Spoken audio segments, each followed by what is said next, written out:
사도신경으로 우리의 신앙을 고백하겠습니다. 전능하사 천지를 만드신 하나님 아버지를 내가 믿사오며 그 외아들 우리 주 예수 그리스도를 믿사오니 이는 성령으로 잉태하사 동정녀 마리아에게 나시고 본디오 빌라도에게 고난을 받으사 십자가에 못 박혀 죽으시고 장사한 지 사흘 만에 죽은 자 가운데서 다시 살아나시며 하늘에 오르사 전능하신 하나님 우편에 앉아 계시다가 저리로서 산자와 죽은 자를 심판하러 오시리라. 성령을 믿사오며 거룩한 공회와 성도가 서로 교통하는 것과 죄를 사하여 주시는 것과 몸이 다시 사는 것과 영원히 사는 것을 믿사옵나이다. 아멘. 찬송 370장 같이 찬송하시겠습니다. 찬송가 370장 같이 찬송하시겠습니다. 주 안에 있는 나에게 딴 근심이 있으랴 십자가 밑에 나아가 내 짐을 풀었네. 주님을 찬송하면서 할렐루야 할렐루야 내 앞길 멀고 험해도 나 주님만 따라가리. 그 두려움이 변하여 내 기도 되었고 전날의 안숨 변하여 내 노래 되었네. 주님을 찬송하면서 할렐루야 할렐루야 내 앞길 멀고 험해도 나 주님만 따라가리. 내 주는 자비하셔서 늘 함께 계시고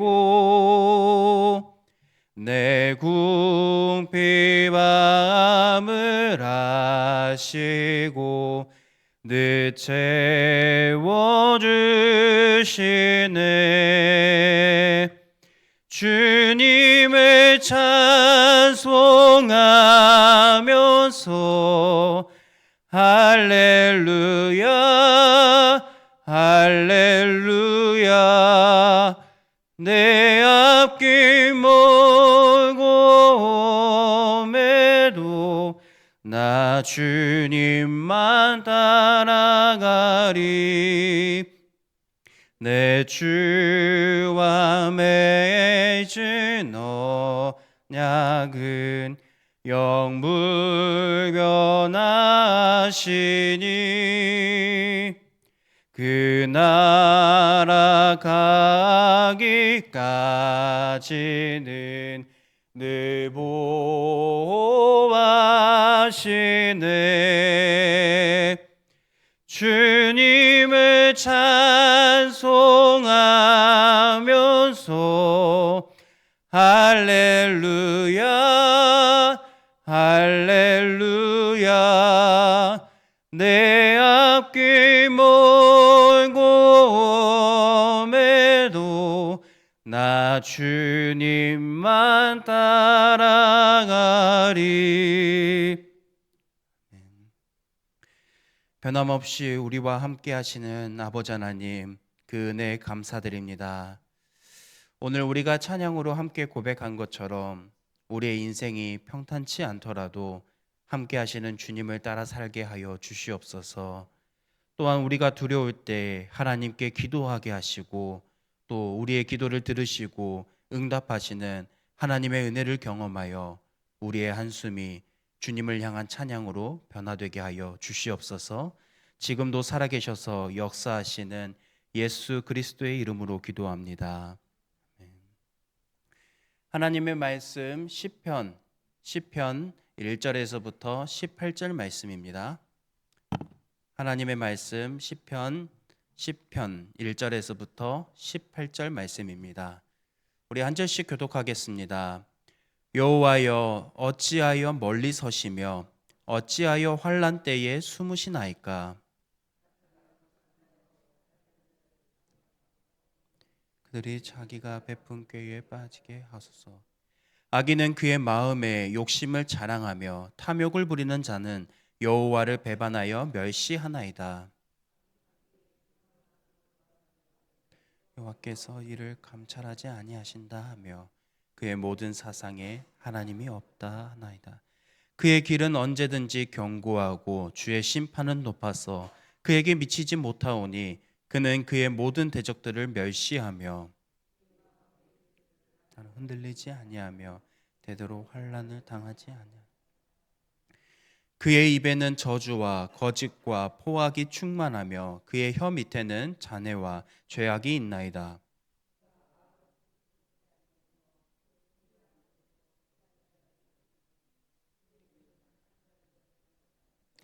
사자가 자기의 굴에 엎드림같이 그가 은밀한 곳에 엎드려 가련한 자를 잡으려고 기다리며 자기 그물을 끌어당겨 가련한 자를 잡나이다.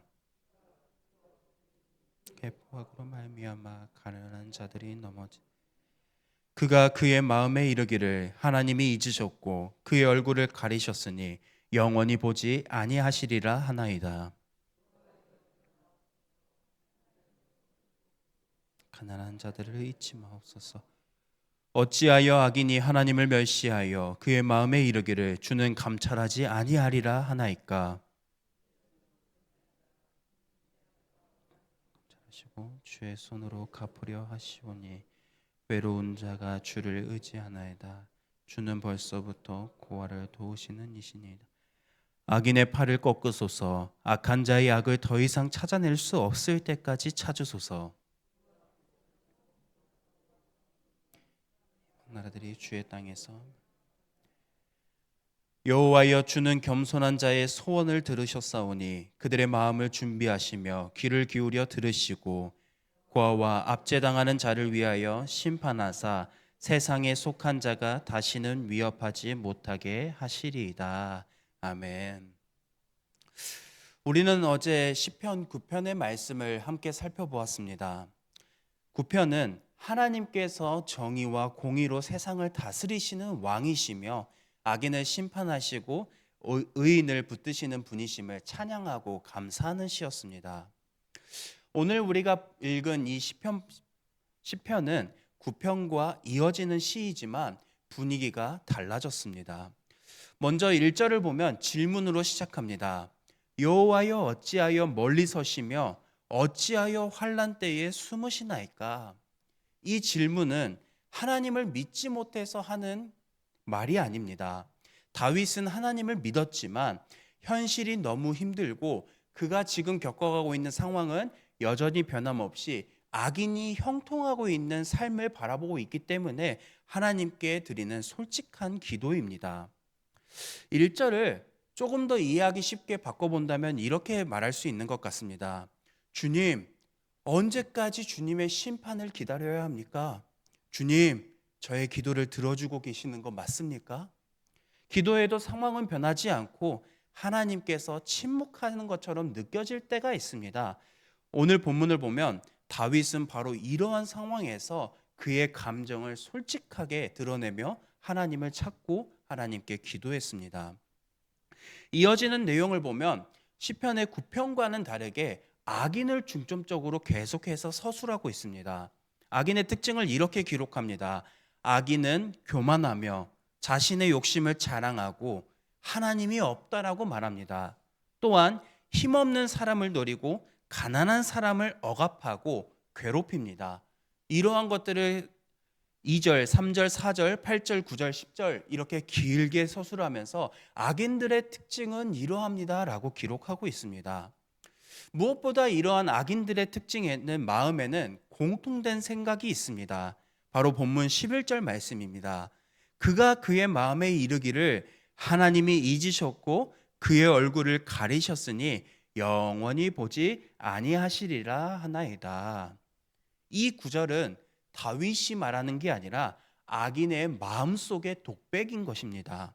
악인은 자신이 악한 일을 하면서도 괜찮은 걸 보면서 하나님은 신경 쓰지 않으시는구나, 내가 이렇게 살아도 문제가 없는 거구나 라고 생각을 했었습니다. 악인의 이러한 가장 큰 문제는 잘못된 행동을 하는 것에도 물론 있겠지만 가장 큰 거는 하나님을 두려워하지 않고 하나님의 전혀 생각하지 않았다는 것입니다. 하나님께서는 보고 계시고 반드시 심판하신다라는 생각을 하지 못해서 본인이 옳은 대로 본인의 욕심대로 살아갔던 사람들입니다. 그런데 시인은 다윗은 같은 현실을 보면서도 전혀 다르게 이 상황들을 해석합니다. 14절을 보면 그는 이렇게 고백합니다. 주께서는 보셨나이다. 주는 재앙과 원한을 감찰하시고 주의 손으로 갚으려 하시오니. 악인과 다윗의 이 같은 상황을 보고도 해석하는 차이점의 중심은 하나님이 보고 계셨다는 것을 인정하는 것과 그렇지 않은 것에 나뉘어 있습니다. 그의 고백이 바로 시편, 이 시편의 중심입니다. 악인은 하나님을 보지 않는다라고 생각하지만 다윗은 하나님은 보고 계신다라고 확실하게 믿었습니다. 그래서 다윗의 삶을 보더라도 눈앞의 현실은 변하지 않았지만 여전히 그의 삶은 먼저 하나님께 자신의 솔직한 마음을 터놓고 하나님을 붙들고 의지하는 모습, 흔들려도 다시 일어서는 그 신앙의 모습을 보여주고 있습니다. 오늘의 말씀을 쓴 다윗은 이 상황에서 또한 하나님께 이렇게 간구합니다. 본문 12절 말씀입니다.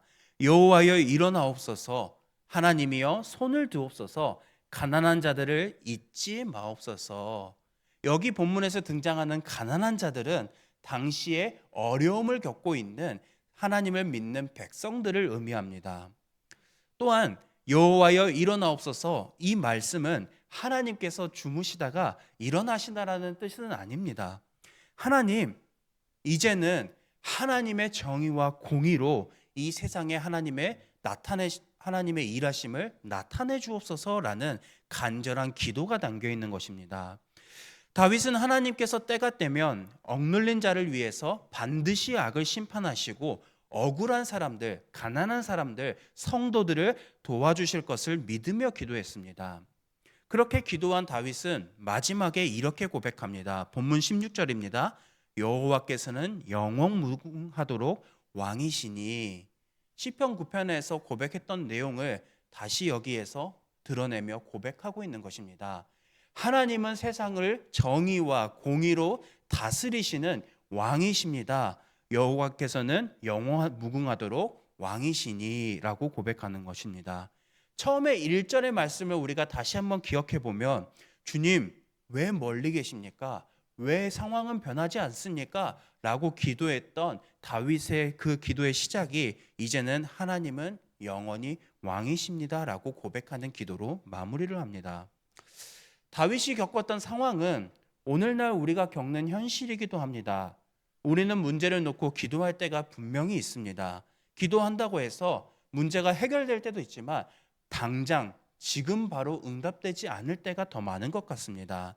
병이 하루아침에 낫지 않을 때도 있는 거고 자녀의 문제가 금방 해결되지 않을 때도 있고 직장의 어려움이나 가정의 고민이 쉽게 해결되지 않을 때도 있습니다. 오늘 그러한 상황을 겪어가고 있는 우리의 고백이 기도가 다윗이 1절에서 기도했던 것처럼 하나님, 언제 하나님의 일하심이 나타나십니까? 언제 하나님께서 우리의 기도를 들으시고 응답하여 주십니까? 라고 할 수도 있습니다. 그런 기도 자체가 나쁘다는 것은 아닙니다. 그러나 우리의 믿음의 고백이 그럼에도 불구하고 보시고 감찰하시는 하나님을 신뢰함으로 말미암아 하나님은 우리의 삶 가운데에 영원히 역사하시는 분이십니다라는 기도로 우리의 고백이 마무리되었으면 좋겠습니다. 그런 모든 상황 속에서 하나님은 우리의 삶을 돌보시고 우리를 지켜주시고 가장 분명하게 우리의 삶 가운데서 역사하실 것입니다. 오늘 본문이 우리에게 전하는 메시지는 분명합니다. 하나님은 하나님이 택한 백성을 결코 잊지 않으시는 분이십니다. 그러므로 우리가 해야 하는 일은 하나님께 재촉하는 기도를 하는 것이 아니라 하나님의 때를 신뢰하며 끝까지 기도하는 것입니다. 바라기는 오늘 말씀을 기억하면서 오늘 하루를 살아가는 우리 모든 성도님들의 삶 가운데에 하나님께서 나의 삶을 보시고 감찰하신다라는 것을 기억하면서 끝까지 기도하시는 우리 모두가 되길 간절히 소망합니다. 들은 말씀을 기억하면서 우리 먼저 두 가정을 위해서 기도하겠습니다. 이영란 집사님의 가정을 위해서 기도하겠습니다. 역육이 강건함으로 승리할 수 있도록, 또 시댁의 구원과 친정 오빠 가정의 믿음이 회복될 수 있도록, 또 자녀 믿음의 성장과 하나님께서 지혜를 주시도록, 이어서 김영민 집사님의 가정을 위해서 기도하겠습니다. 말씀과 기도로 성령 충만한 가정이 될 수 있도록, 온 가족의 건강을 하나님께서 지켜주시도록, 또 자녀 유나 청년의 믿음이 성장할 수 있도록, 이어서 들은 말씀을 기억하면서 하나님은 우리를 지키시고 들으시고 응답하시는 분이심을 신뢰하면서 우리가 끝까지 기도할 수 있는 성도로 살아가게 되도록, 또 저녁에 있을 금요교회를 위해서 이어서 개인의 기도 제목을 붙들고 하나님께 함께 기도하며 나아가도록 하겠습니다. 기도하겠습니다. 사랑과 은혜가 풍성하신 아버지 하나님, 우리의 삶 가운데 늘 함께하여 주시고 우리의 삶을 붙들어 주시는 아버지